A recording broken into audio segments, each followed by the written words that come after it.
So tila totoo nga po mga boss, ang rumors na kumakalat sa social media na posible maglaban ang ating pambato na si General Casimero kalaban si Sebastian Hernandez. Kapag nalagpasan nila ang paparating na bakbakan nila, opisyal na kasi mga idol in-announce ang bakbakan ni Kiyonosuke Kamida kalaban si Sebastian Hernandez na gaganapin sa September 23. Malamang kinuha ng Kamida promotion itong si Hernandez. At ayon sa report mga boss, posible maging interim title fight ang laban ni Kamida at Hernandez. At ang mananalo sa bakbakan na to, makakalaban ni Cuadro Alas. Talagang napakagandang setup to mga idol para sa angas ng Pinas. Kung mananalo si Hernandez, malupit talaga na bugbugan to. Kung manalo naman si Kamida, wala na talagang boring ang laban ni Casimero. Sigurado kasi tayo na takbuhan pa rin ang laban. Kung si Hernandez ang manalo kasi mga idol, talagang patibayan sila ng panga ni Casimero at Sikmura. Huling laban ni Hernandez na si Junto Nakatani. Muntik niya na ito ma-upset at tumanggap ito ng napakalaking bukol sa mata. Kaya abangan natin to mga boss. Talagang hindi madali ang pagdadaanan ni Casimero sa bakbakan. Makuha lang nito ang kanyang 4 Division Champion.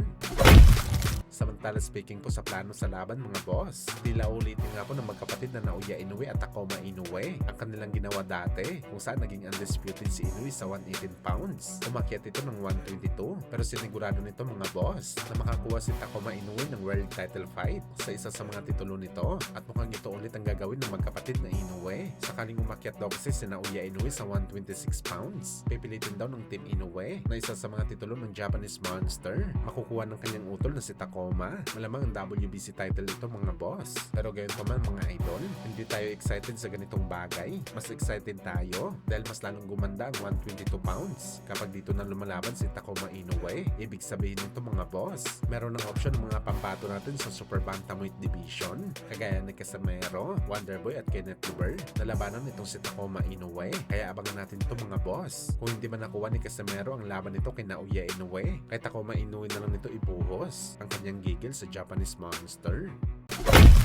So ayon nga po sa article ng BoxingScene.com, meron daw silang source galing mismo sa Team Pacquiao at sa kampo ni Mayweather Jr. kung saan mga idol malaki daw ang tsansa na magsama ang dalawa sa pinakasikat na legend sa isang boxing event na gaganapin ngayong bare months. Si Floyd daw itutuloy nito ang laban niya kay Mike Tyson para sa exhibition fight at si Pacman naman daw pinag-uusapan ang laban nito sa totoong bakbakan. Bali double header po ang bakbakan nila mga boss. Kumbaga si Pacman at Floyd ang main event pero ang tanong dito mga idol, kanino kaya mapupunta ang highlights ng laban? Merong rumors mga boss na posible daw maging interim title fight ang laban ni Boss Manny. Malamang sa WBO title ito dahil nakarated po si Pacman sa titulo bilang number 4 contender at sakaling may ipanalo ni Boss Manny at Calvo ang laban, itutuloy nila ang kanilang super fight na na-cancel para sa katapusan ng January sa 2027. Kaya abangan natin to mga idol. Excited na tayo kung sino ang makakalaban dito ni Pacman. Ibang level talaga ang Pinoy legend. Ayaw talaga nito ng exhibition fight, gusto talaga nito ng tunay na bugbugan sa ibabaw ng boxing ring.